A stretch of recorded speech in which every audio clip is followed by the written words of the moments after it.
So this is going to be the final Corny Chem Q&A breakdown that I'm going to be doing, going through all things episode 10, because from tomorrow onwards, it's all going to be about Power Book 4 Force, but there is still so much more storyline and plots that we can talk about for Power Book 2 Ghost, which I'll do during the Power Off season between Power Book 4 Force and Raising Kane. But in this video, we're going to run through character by character as usual, going through unanswered questions with Lauren's death, Mecca, Kane, Tariq, and the Cooper Saxe and Maclean storyline, and why Tariq now wants out of the game. So with that being said, let's get straight into one of the main questions: is Lauren dead or not? And this was a death that a lot of people were still questioning, even after Jenny confirmed that she died in a car crash, because people thought maybe Jenny's playing Saxe to turn on Maclean, and initially I was 50-50 on Lauren's death, until after episode 10, where I thought yeah, she is definitely dead. And they did also confirm this on Instagram with a rest in peace for Lauren, and Paige had also posted a tweet basically confirming her death. Please. Okay, you and Tariq, you guys can trust me. Me and that boy trust a little bit differently. Get the fuck in the car.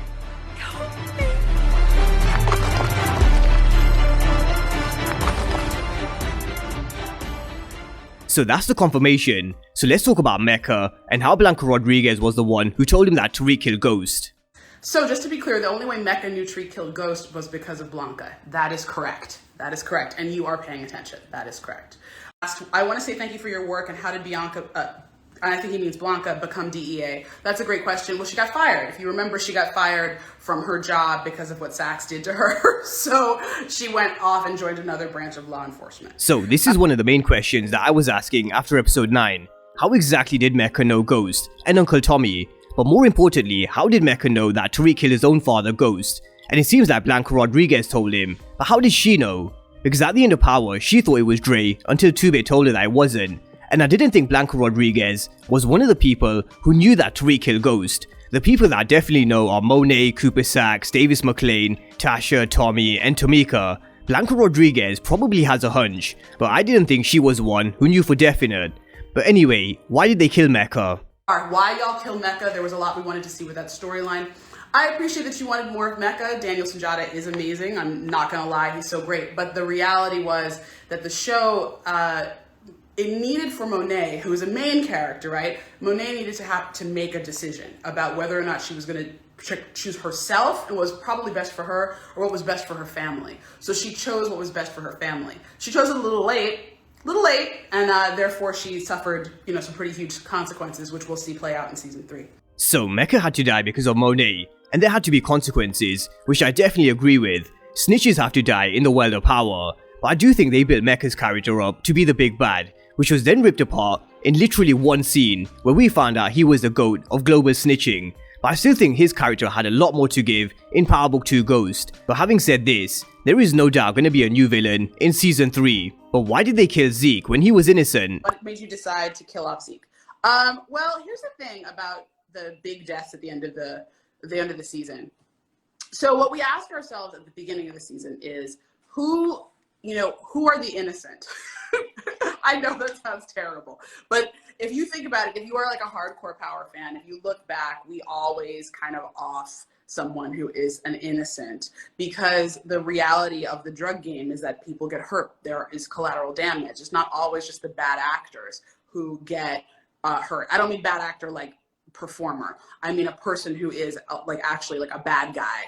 The villains don't always just get hurt. They hurt bystanders all the time. And the thing is, innocent people are always going to be collateral damage in this game. For Monet it was Zeke, and for Tariq it was Lauren. But I always said Zeke was the one to die because he was Monet's golden child, and he was Monet's ticket out of the game. And this is something they had to rip away from Monet. So when Zeke's age was revealed, he was done and he had nothing left to live for. And this is when we knew his time was up. So that's Mecca and Zeke. So let's move on and talk about one with Kane before we get onto Tariq. Was Kane really trying to kill his father? Well, here's the thing. Yes, Kane didn't want to kill his dad, but Kane had two kind of things happen to him that were really important. One, which is that his mother convinced him that it was her or his dad.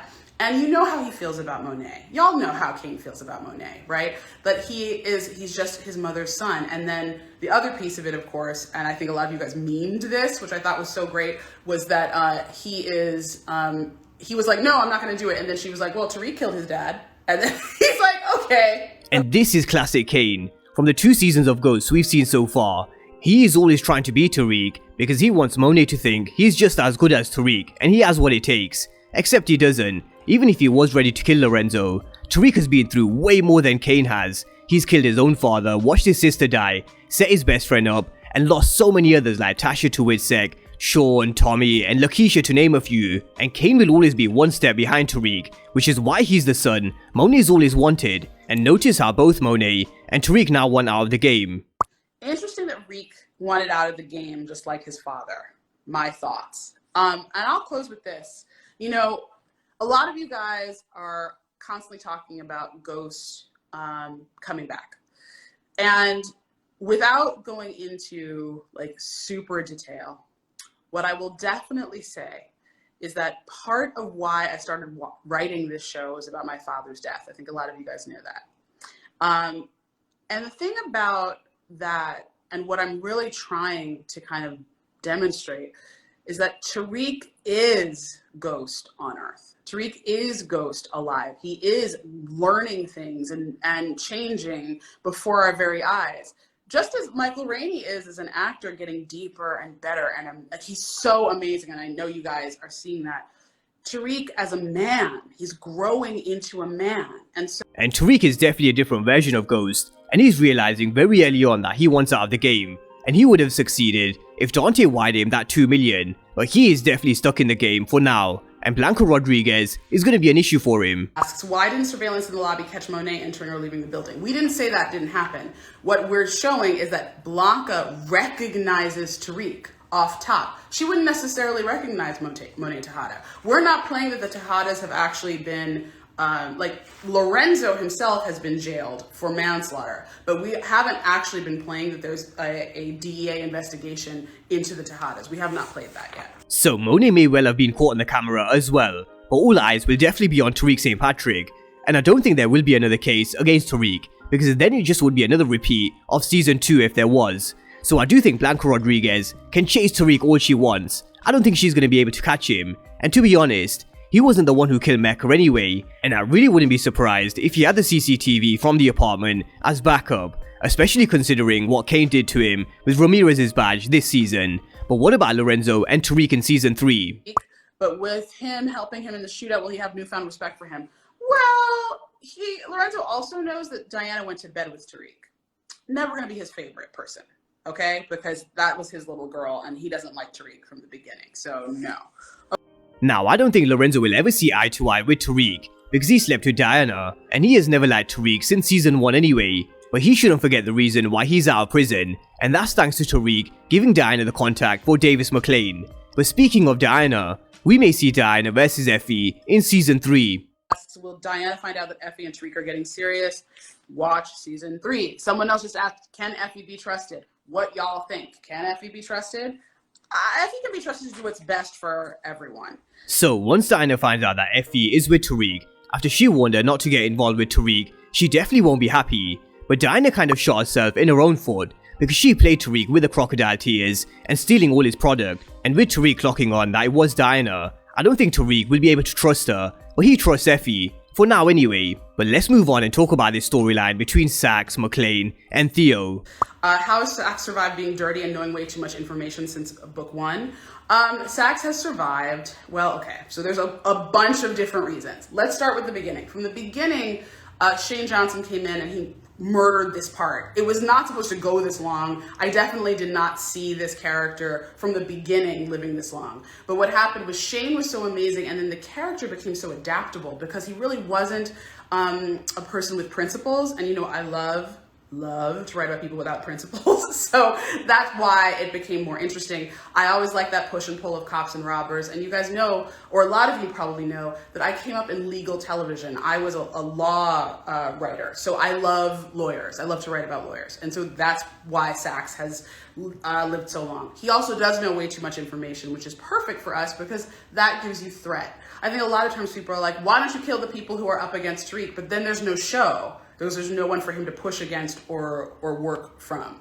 And Cooper Saxe is someone that has just kept avoiding death for 8 seasons of power, but he is definitely on thin ice in my opinion. But having said that, I really wouldn't be surprised if Saxe was the one who actually beat Davis Maclean, because Cooper Saxe knows the killer for Theo's conviction was 4 inches taller, and I think sooner or later he's gonna put 2 and 2 together and could give Davis Maclean his first loss and also send him to prison for manslaughter at the same time. And how ironic would that be, because Maclean is the one who brought him in to help release Theo. But let me know your guys' thoughts. Will Cooper Saxe make it out of season 3 alive? I actually think he's gonna beat Maclean and put him in an orange jumpsuit, but Ev is definitely a season 3 death prediction, which Courtney Kemp also teased. But drop all your comments down below in the comment section, especially about Lauren's death being confirmed, and how Blanca Rodriguez was the one who told Mecca about Tariq killing Ghost.